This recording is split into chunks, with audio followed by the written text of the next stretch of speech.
அஜய். வணக்கம் சார். விருச்சம் லக்னம் முடிச்சிட்டோம், நல்லபடியாக முடிஞ்சுது. ஆமாம்.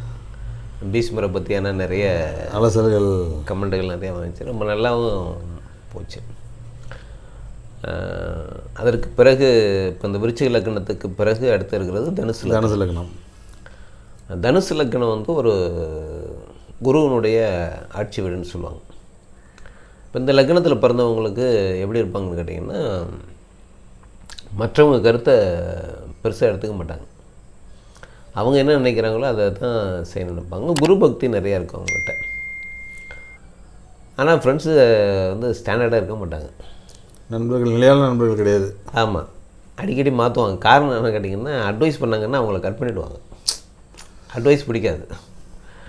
அப்போ தன்னுடைய விருப்பம் போல் செயல்படணும்னு நினைப்பாங்க, சுதந்திரத்தை விரும்புவாங்க. அதே மாதிரி இவங்க தேர்ந்தெடுக்கிற தொழிலும் பார்த்திங்கன்னா, வேலையும் பார்த்திங்கன்னா அப்படி தான் பெரும்பாலும் அமையும். பெரும்பாலும் ஒரு 170% பேர் எப்படி இருப்பாங்கன்னா, டீச்சர் லைனுக்கு போயிடுவாங்க. ஏன்னா அங்கே வந்து இவங்களுக்கு முன்னாடி உட்காந்துருக்கிறதுலாம் ஸ்டூடெண்ட்ஸ் இல்லைங்களா, இவங்க சொல்கிறது தான் என்ன சொன்னாலும் கேட்டுட்டு பேசாமல் உட்காந்துருக்க மாதிரி இருப்பாங்க இல்லைங்களா. இந்த மாதிரியான வேலை பொதுவாகவே இவங்களுக்கு பிடித்தமானது. யாரும் கருத்து சொல்லக்கூடாது, யாரும் கேள்வி கேட்கக்கூடாது அப்படிங்கிறதுல இருப்பாங்க. அதனால் இந்த மாதிரியான துறைகளை அவங்க தேர்ந்தெடுப்பாங்க, அல்லது சுயமாக தொழில் செய்யக்கூடியவங்களாக இருப்பாங்க. ஏற்ற இறக்கம் இருந்துக்கிட்டே இருக்கும். என்ன காரணம்னு கேட்டிங்கன்னா, நினச்ச உடனே இவங்க காரியத்தில் இறங்கிடுறாங்க. யார்கிட்டையும் ஆலோசனை கேட்க மாட்டாங்க, பின்வழிகளை பற்றி யோசிக்கிறது கிடையாது, யோசிக்க மாட்டாங்க. காரணம் என்னென்னா, ஆலோசனை யாரிடமும் பெற மாட்டாங்க. அதுதான் பிடிக்காது. ஆமாம். அப்போ அதனால் என்ன ஆகுன்னு கேட்டிங்கன்னா, திடீர்னு பெரிய வளர்ச்சிக்கு போயிட முடியும் அவங்களால. திடீர்னு பெரிய சரிவை சந்திக்கவும் செய்வாங்க. அதுக்கு நமக்கு சினிமா துறையில் நிறைய பேர் இருக்காங்க, பேரை சொல்ல வேண்டாம். நம்ம ரொம்ப உச்சபட்சமான புகழையும் அடைஞ்சிருக்காங்க, வீழ்ச்சியும் அடைஞ்சிருக்காங்க. யாருன்னு அவங்களே யோசிச்சுக்கலாம். தனுசு லக்னத்தில் பிறந்தவங்க, என்னை பொறுத்த வரைக்கும் அவங்க தனுசு லக்னத்தில் பிறந்திருக்கிறாங்க. அவங்கள ரொம்ப நெருக்கமாகவும் தெரியும். அப்படிங்கிறனால பேர் சொல்ல விரும்பலை நான். ரொம்ப உச்சத்தையும் சந்திச்சிருக்காங்க, ரொம்ப தாழ்வையும் சந்திக்காங்க. இதுக்கு காரணம் என்னென்னு கேட்டிங்கன்னா, சரியான ஆலோசனையை அவங்க பெறுவதில்லை. அப்போ இந்த மாதிரியான ஒரு குணாதிசயங்களுடையவங்க. இப்போ அந்த தனுசு லக்னத்துக்கு கொடுத்துருக்க சின்னம் பாருங்கள் எப்படி இருக்குன்னு. வில்லம்பு விட்டவுடனே அம்பு என்ன வேகமாக போகுது, போக போக போக போக அதனுடைய வேகம் குறைஞ்சிற மாதிரியாக இவங்களுடைய செயலில் என்ன பண்ணுவாங்கன்னா, முதல்ல ரொம்ப வேகமாக காரியத்தில் இறங்கிடுவாங்க. பின்விளைவு பற்றி அதிகமாக யோசிக்காமல் தடாலடியாக காரியத்தில் இறங்கிடுவாங்க.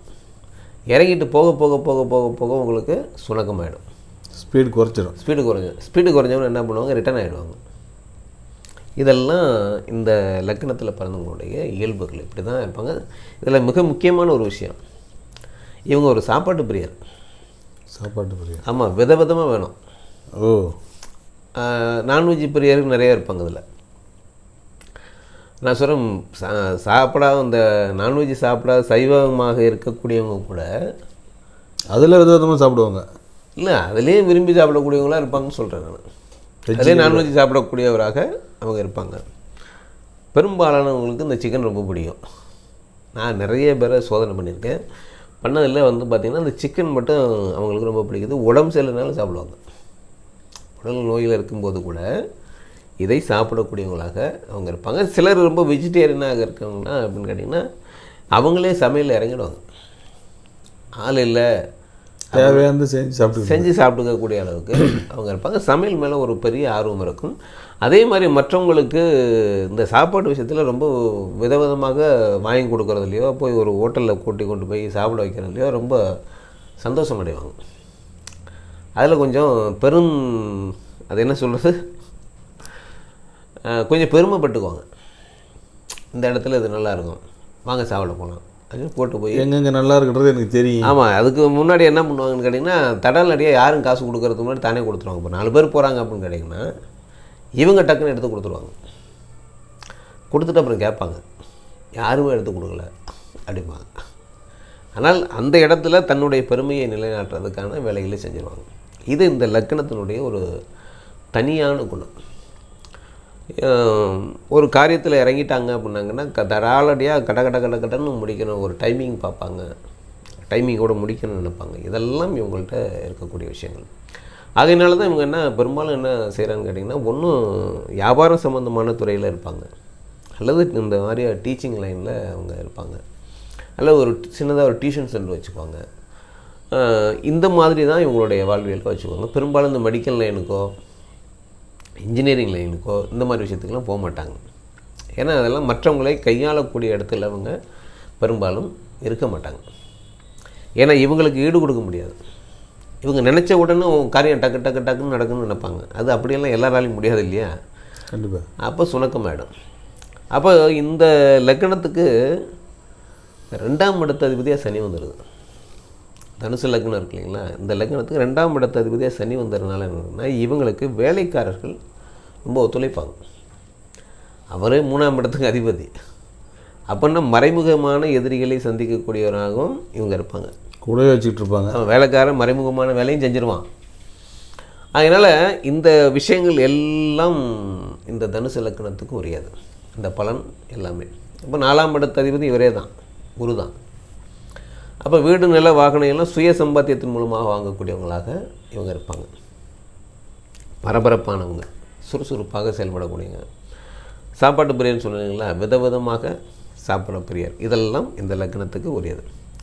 இப்போ இந்த மாதிரியான ஒரு ஜோதிடத்தில் சொல்லப்பட்டிருக்கிற இந்த விஷயங்களுக்கெல்லாம் மகாபாரதத்தில் சரியான ஆள் யாராக இருப்பாங்க பார்த்திங்கன்னா, சாப்பாடு பிரியர் யாருங்க?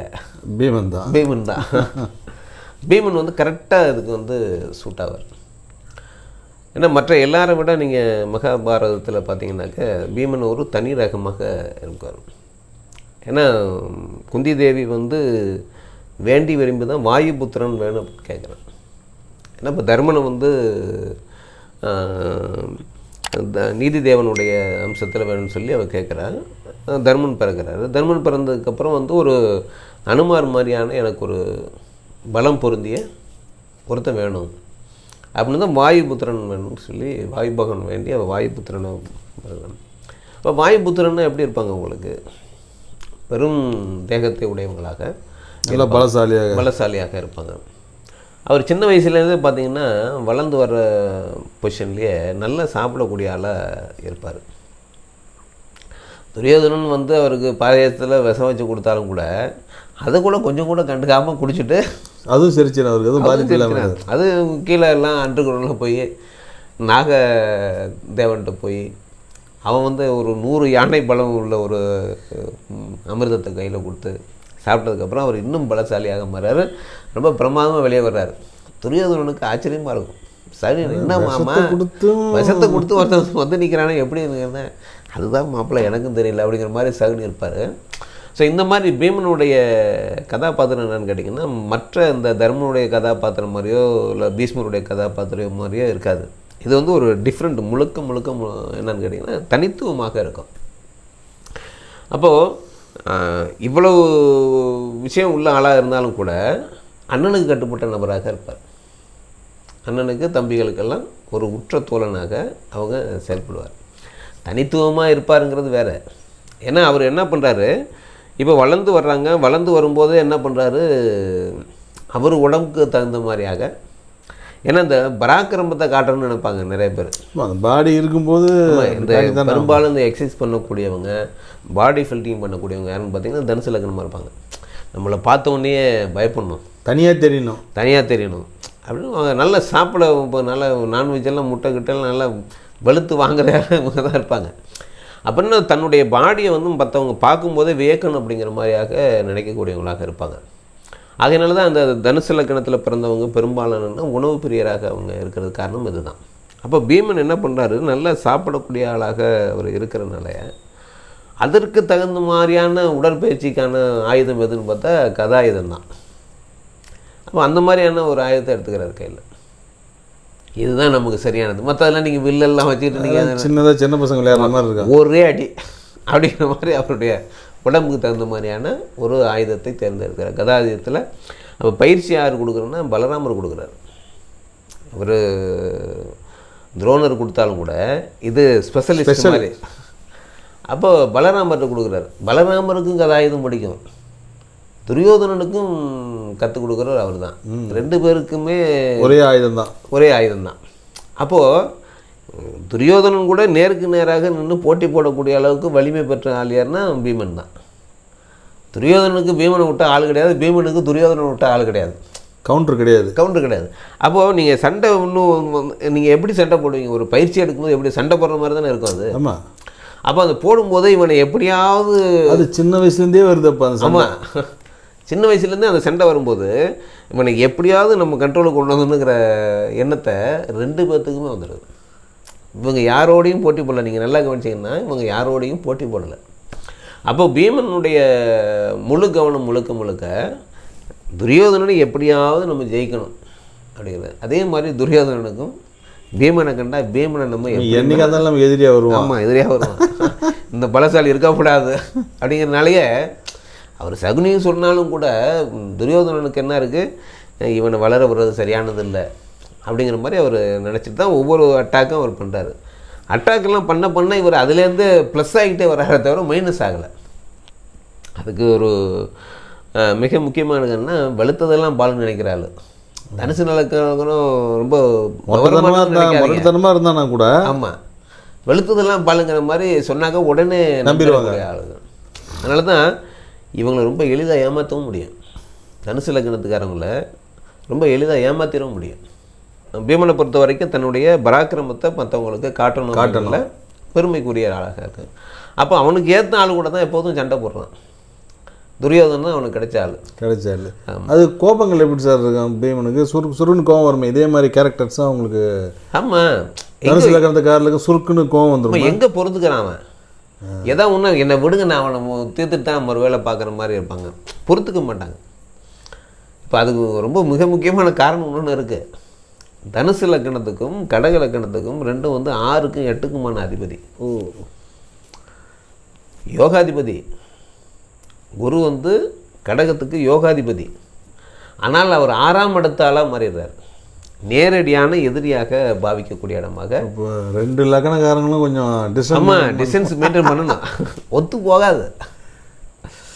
உங்களுக்கு எதிர்பாராத விஷயத்தை பண்ணக்கூடிய ஆளாக அவர் இருப்பார். அவர் உங்களுக்கு பகையை நேரடியாக சொல்லக்கூடியவராக இருப்பாங்க. இதெல்லாம் தனுசு லக்னமும் அந்த கடக லக்னமும் அந்த மாதிரியான ஒரு. நீங்கள் இதில் கேரக்டர் வைஸ் பார்க்கும்போதும் பொருந்தது. ஆமாம், லக்னத்தை வயசு பார்க்கும்போதும் துரியோதனுக்கு அதுக்கு அகேன்ஸ்டாக ஆட்டோமேட்டிக்காக வருது பாருங்க. அதே மாதிரி தானே ஒரு அதுதான் நான் அந்த அம்புக்குறி போட்டுப்பேன். நான் 2 எதிர் துருவமாக இருக்கக்கூடியவங்க அப்படிங்கிறது. இப்போ ஜோதிடத்தில் பார்த்திங்கன்னா அந்த 6ஆம் இடங்கிறது நோய் ஸ்தானம். ருணரோக சத்துருன்னு சொல்லுவாங்க. சத்துருன்னா எதிரி, ருணன்னா நோய். அப்போ எந்த மாதிரியான நோய் உங்களுக்கு கொடுக்கும் அப்படிங்கிறத இந்த 6ஆம் இடம் தீர்மானிக்கும். அப்போ நேரடியான எதிரி யாருனாலும் அதுவும் இந்த 6ஆம் இடம் தான். அப்போது ஜோதிடத்துலேயும் இவர்கள் வந்து நேரடியான எதிரிகளாக மாறிடுறாங்க. இவருக்கு 8ஆம் இடத்தால், அதாவது உயிர் பயத்தை ஏற்படுத்தக்கூடிய நபராக கடகம் போயிடுது. 6க்கு 8ஆம் இடம் வந்து கடகம், தனுசுக்கு 8ஆம் இடமாக கடகம் அமைஞ்சிருது. அப்போ இந்த தனுசுக்கு வந்து தனக்கு உயிர் பயத்தை ஏற்படுத்தக்கூடிய நபராக துரியோதனன் இருக்கார். அது ஆட்டோமேட்டிக்காக ஜிங்க் ஆகிடுது பாருங்க. ஆமாம், துரியோதனுக்கு நேரடியான எதிரியாக இது 6ஆம் இடமாக அது மாறி வந்துடுறாரு. அப்போ 2 பேருமே வந்து பார்த்திங்கன்னா எதிர் துருவமாக செயல்படக்கூடியவர்களாக, இவன் அழிக்கணும் எப்படியாவது அழிச்சே தரணுங்கிற மாதிரியான எண்ணத்தை இயல்பாகவே உருவாக்கிடுது.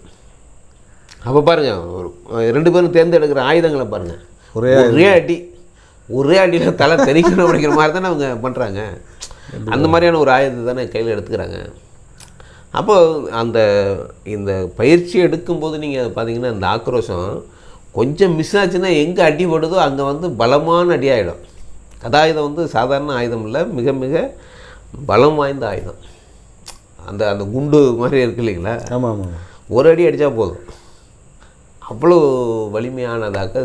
அது ஆஞ்சநேயர் கூட அடிக்கடி அதை கதாயுதத்தை வச்சுருக்காரு. அவரும் கதாயுதம் வச்சுருக்காரு. அவர் வாயுப்புத்திரன் இல்லையா? அதாவது வாயுப்புத்திரன் தான். அப்போ இந்த பயிற்சி எடுத்தாங்க இல்லைங்களா, திறமைகளை காட்டுறாங்க. திறமைகளை காட்டுறது மேடையில் பெரியவர்கள் எதிர்க்கு காட்டுறாங்க. அப்போது அர்ஜுனன் தன்னுடைய வில்லாற்றில் காமிக்கிறான், தர்மன் வந்து தன்னுடைய ஈட்டியர்கள் திறமையை காமிக்கிறான், நகுல சகாதரர்கள் வாழ்வீச்சில் சிறந்தவளாக காமிக்கிறாங்க. இப்போ வந்து பீமன் வந்து கதாயுதத்தை எடுத்து நிற்கிறான். கதாயுதத்தை எடுத்து எனக்கு நிகராக யார் வரும்? துரியோதனன் வர்றார். போட்டி மிக கடுமையாக நடக்குது. ஒருத்தர் சளைச்சவங்க இல்லை. அதாவது துரோணருக்கு எப்படி ஆகுதுன்னு கேட்டீங்கன்னா, ஸ்டாப் பண்ணுறது எப்படா நிறுத்துறதுன்னா ஒருத்தர் வந்து சில நேரத்தில் அடித்து கீழே சாய்க்கிறாங்க, எந்திரிச்சு வர்றாங்க, மறுபடியும் அடிக்கிறாங்க. இந்த மாதிரியாக ஒரு யாருக்காவது ஏதாவது ஒன்று ஆயிடுமோங்கிற ஒரு பயத்தை ஏற்படுத்துது. உங்களுக்கு அந்த அடி வாங்க வாங்க வேகம் அதிகமாகும். வேகம் அதிகமாக சார். இப்போ நீங்கள் பேசிக்காக பார்த்தீங்கன்னா துரியோதனை விட பீமன் வந்து பலசாலி தானே. பலசாலி தான். அப்போ எப்படி இவர் கவுண்டர் கொடுக்குறாரு?